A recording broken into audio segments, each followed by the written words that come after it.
Íslensku bankarnir stofnuðu 100 eignarhaldsfélaga í skattaskjólum í gegnum Luxemborg. Félögin voru mörg hver skráð í sömu pósthólfin á Tortóla-eyjum.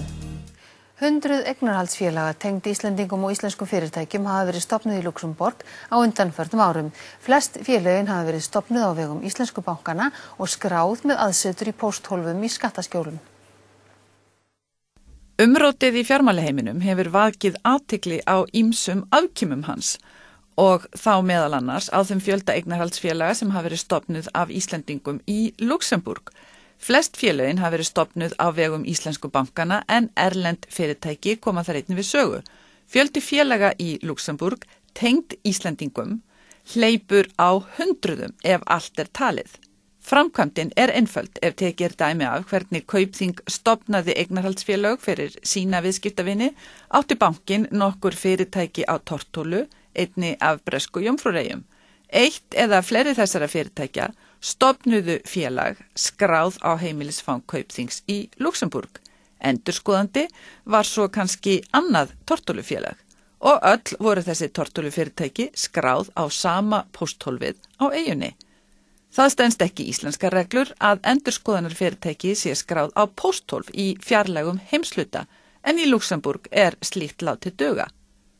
Peningarnir fóru í raun aldrei til Tortólu, heldur er fyrirkomulagið aðeins tæknilegs eðlis.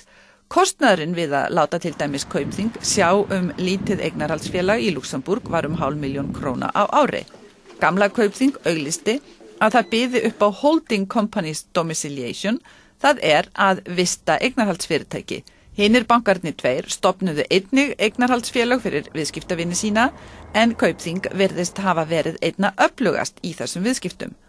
Þó íslensku bankarnir starfi ekki lengur í Luxemborg eru þar ýmis önnur fyrirtæki og bankar sem sjá slíka starfsemi. Dæmi eru að Íslendingar starfi hjá þessum fyrirtækjum og hafa þá íslenska viðskiptavini í viðskiptum. Það er því ekki sjálfgefið að þetta fyrirkomulag leggist af þó íslensku bankarnir séu þar ekki lengur. Spurningin er af hverju svona margir Íslendingar hafa valið að stofna svona félög og líka af hverju bankarnir voru svona duglegir að hvetja fólk til þess.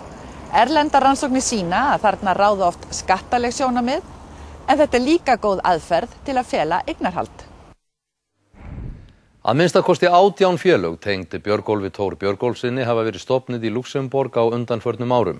Félögin tengjast eða eru stofnuð af félögum sem skráð eru í skattaskjólum víða heim. Novator félögin sem eru skráð hér á Íslandi eru í eigu Björgóls Thors Björgólfssonar og þau eru til húsa hér í Sigtúni. Björgólfur Thor stundar þó viðskipti miklu víðar og hann býr í London. Hann á fyrirtæki eins og Actavis og önnur fyrirtæki sem eru í rekstri. En að baki þessara sýnilegu fyrirtækja er heilt net af eignarhaldsfélögum sem teygir sig víða heim og þar á meðal til ýmissa skattaskjóla. Marga þræði í þessu neti má rekja til Luxemborgar þar sem yfir 20 félög tengd Björgólfi Thor hafa verið stofnuð og skráð í Kaupþingi, Landsbankanum og víðar. Þessi Luxemborgar félög tengjast félögum skráðum á bresku Jómfrúreyjum, Caymaneyjum, Kýpur, Gíbraltar, Frakklandi, Tékklandi, Íslandi og bandaríska fylkinu Delaware.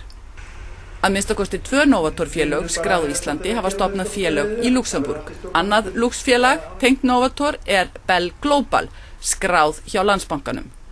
Í fyrra var hlutafé þess 1,5 milljón evra. Það félag er næst stærsti kröfuhafi Hansa, eignarhaldsfélags West Ham sem Björgólfur Guðmundsson, faðir Björgóls Thors, á. Þetta er dæmi hvernig eignir feðgana flétta stundum saman. Sem dæmi Luxemborgar fléttu Björgóls Thors má taka Novator Finance Bulgaria. Félagið var stofnað í maí 2005 í Luxemborg á heimilisfangi Kaupþings þar. Stofnandinn var Novator One, félag skráð á Caymaneyjum. Haustið var hlutaféð aukið með því að Valhamar, félag skráð á Tortólu, leggur heilt félag inn. Það heitir Jalop, skráð á Gíbraltar. Í desember 2007 eikur Valhamar aftur hlutaféð, nú með því að leggja inn Való, franskt félag. Nokkrum dögum síðar er Lux félagið leyst upp og Valhamar á Tortólu eignast allt fé í félaginu, 61,5 milljón evra. Talsmaður Björgólfsfeðga segir að fjármagnið í erlendum félögum Novators hafi ekki verið flutt frá Íslandi heldur orðið til erlendis, fjármagnið sé flutt milli landa til að spara skatta en flutningarnir sé löglegir og farið fram fyrir opnum tjöldum.